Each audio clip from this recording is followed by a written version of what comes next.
Coucou les Alpiens, on se retrouve aujourd'hui pour une nouvelle recette salée. On va voir ensemble ma recette des tartelettes au fromage cœur mozzarella. Donc pour cela on a besoin d'un moule calice, je vous expliquerai ça tout à l'heure, son fonctionnement, de la mozzarella, du gruyère râpé, du cheddar râpé, du comté râpé. C'est parti. Donc le moule calice, donc ça permet de réaliser des tartelettes très rapidement. C'est franchement une révolution. Quand je l'ai vu, j'ai pas pu m'empêcher de le prendre et de vous le mettre aussi sur le site. En plus, ils sont super résistants et rigides et ça vous permet de réaliser des tartelettes sans fonçage. Vous allez voir, c'est super rapide. Donc ici, pour la recette, j'ai pris une pâte brisée. Vous pouvez prendre aussi une pâte sucrée, tout ça pour réaliser des recettes sucrées si vous le désirez avec ces moules. Donc la pâte brisée, je l'étale. Environ 1,5 mm, voire 2 mm si vous le souhaitez, pour ceux qui ont des rouleaux laminoirs. Donc ici je prends le pique-vite, ça me permet de ne pas utiliser la fourchette. En 2-3 mouvements c'est réalisé, c'est ma tarte est piquée. Donc je le vends aussi sur le site. De toute façon je vous mettrai tout ce que j'utilise, rouleau à pâtisserie, moule cali, pique-vite et tout ce que je me sers en ustensile de pâtisserie dans la recette. Je vous mettrai tout ça en barre d'infos pour le lien sur ma boutique. Donc maintenant je prends ma pâte à l'aide du rouleau, je dépose sur mon moule. Je viens donner maintenant quelques petits coups de rouleau, ça va couper ma pâte. Il y a une partie du moule qui va couper la pâte. Là j'ai préchauffé mon four à 160 degrés, donc on veut quelque chose de pré-cuit. Donc on veut entre 150 degrés et 160, hein, vous pouvez même aller jusqu'à 150.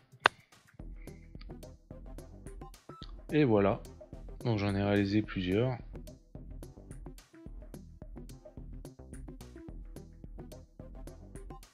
Donc c'est découpé, j'ai retiré la pâte, je les ai mis dans le four et ça se met en forme directement dans le four. Là ici je les ai laissés refroidir dedans et vous allez voir, les tartelettes sont pré-cuites et sont mises en forme. Maintenant je retourne mon moule, ça fait aussi 2 en 1. Je mets les fonds de tarte à l'intérieur, vu que c'est pré-cuit et qu'on va y mettre des appareils à quiche, tout ça, ça permet de les maintenir en forme, puisqu'on va les remettre dans le four après. Donc maintenant on va commencer le dressage. Donc je mets mon cœur mozzarella au fond.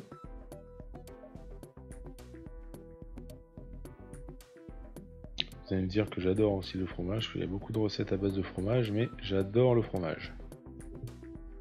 En France, on a de la chance d'avoir des très bons fromages, donc on en profite. Donc ici, je mets ces fromages-là, vous pouvez en mettre d'autres hein, si vous le désirez. Il n'y a pas de souci. Donc là, je mets le comté.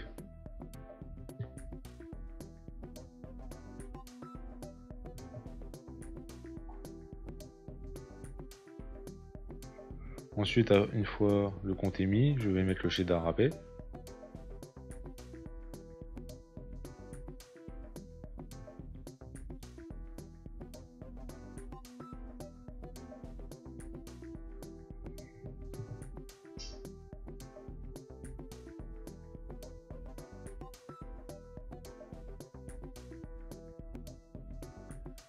Et maintenant on va commencer à réaliser notre appareil pour mettre dans nos tartelettes.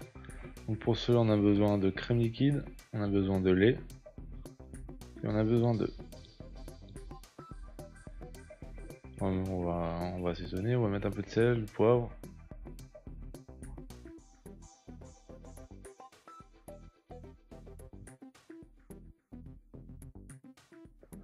On mélange tout pour avoir un appareil homogène et on va les couler dans nos fonds de tartelettes par-dessus le fromage. On va les remplir à ras-bord, c'est mieux.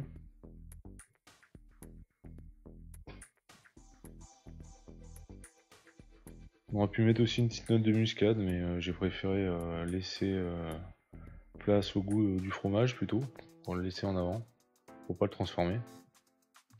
Donc ensuite, on remet du gruyère par-dessus. Et on y va pour donner une belle coloration sur le dessus. Donc ensuite, je vais enfourner ces tartelettes à 160 degrés, voire jusqu'à 165, pas plus.